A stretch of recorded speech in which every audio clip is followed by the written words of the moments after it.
Hello അസ്സലാമു അലൈക്കും. ഒരു അടിപൊളി ചക്ക പായസത്തിൻ്റെ റെസിപ്പി ആയിട്ടാണ് ഇന്ന് വന്നിട്ട്. ആവശ്യത്തിന് നമ്മൾ ചക്ക എടുക്കുക, ഒരു മുറി തേങ്ങ, ആവശ്യാനുസരണം 3 ടീസ്പൂൺ വലിയ സ്പൂൺ അരിപ്പൊടി, ചക്ക കട്ട് ചെയ്ത് വെക്കുക, 3-4 ഏലക്കായ്, അതുപോലെ 3 സ്പൂണ് പഞ്ചസാര. തേങ്ങ നല്ലവണ്ണം ഒന്ന് മിക്സിയിലിട്ട് നല്ലവണ്ണം അടിച്ചെടുക്കുക. തേങ്ങ നല്ലവണ്ണം എടുക്കുക. ഇതൊന്നാം പാലാണ്. അരി നല്ലവണ്ണം വെള്ളം ഒഴിച്ചിട്ട് നല്ലവണ്ണം ഒന്ന് യോജിപ്പിച്ചെടുക്കുക. ചക്ക കട്ട് ചെയ്ത് വെക്കുക. അതിനുശേഷം ഒരു പാത്രം എടുക്കുക. നമ്മൾ നേരത്തെ എടുത്ത് വെച്ച തേങ്ങ ഇതിലേക്ക് ഒഴിക്കുക.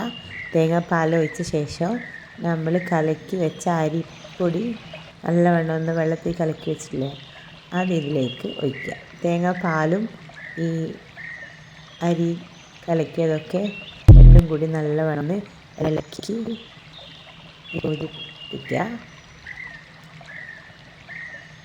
തേങ്ങാപ്പാലും അരിപ്പൊടിയൊക്കെ നല്ലവണ്ണം ഒന്ന് ഇളക്കി യോജിപ്പിച്ച ശേഷം നമ്മളിത് എടുത്തിട്ട് ഗ്യാസ് ഓൺ ചെയ്തിട്ട് ഗ്യാസ് മേൽ വെക്കണം. അരി നല്ലവണ്ണം ഇളക്കിയിട്ടില്ലെങ്കിൽ അരിയും തേങ്ങാപ്പാലും അരി നല്ലവണ്ണം ഇത് കട്ടിയായി നിൽക്കും. അതുകൊണ്ട് നല്ലവണ്ണം ഒന്ന് ഇളക്കി ഒഴിച്ച ശേഷം നമ്മൾ ഗ്യാസ് ഓൺ ചെയ്തിട്ട് അതിലേക്ക് വെക്കുക.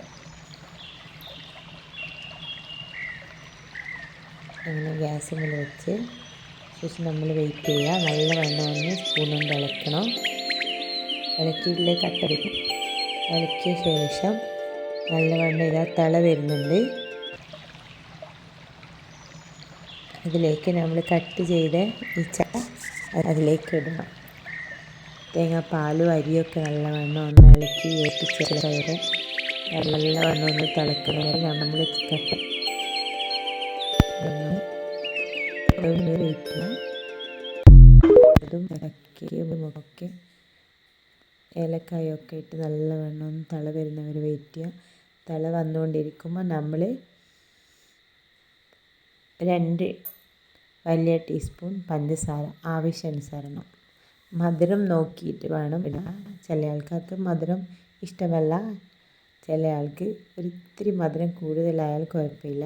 പക്ഷേ നമ്മളിതിപ്പോൾ ഇത്രയും ഉള്ളത് കൊണ്ട് ഞാൻ 2 വലിയ സ്പൂണ് പഞ്ചസാര ആവശ്യാനുസരണം ഇതിലേക്ക് ഇടണം. ചക്ക ഓൾറെഡി ചെറു മധുരമാണ് ഉള്ളത്, അതുകൊണ്ടാണ് 2 വലിയ പഞ്ചസാര, ഒരല്പം ഉപ്പ്. നല്ലവണ്ണം ഒന്ന് ചക്കയ്ക്ക് വെറുതെ വെയിറ്റ് ചെയ്യുക. അതിന് ശേഷം നമ്മൾ ഗ്യാസ് ഓഫ് ചെയ്യുക. നമ്മുടെ സ്വാദിഷ്ടമായ ചക്കപ്പായസം ഇവിടെ തയ്യാറായിരിക്കുന്നു. നിങ്ങളും ട്രൈ ചെയ്ത് നോക്കുക. ഇഷ്ടപ്പെട്ടിട്ടുണ്ടെങ്കിൽ കമൻറ്റ് ബോക്സിൽ റീപ്ലൈ തരിക, ലൈക്ക് ചെയ്യുക, ഷെയർ ചെയ്യുക, സബ്സ്ക്രൈബ് ചെയ്യുക. നിങ്ങൾ വിലപ്പെട്ട കമൻറ്റുകൾ ഇതിൽ എഴുതി അറിയുക. Okay, bye. ഇൻഷാ അല്ലാഹ് അടുത്തതിന് കാണാം. Okay, bye. അസ്സലാമു അലൈക്കും.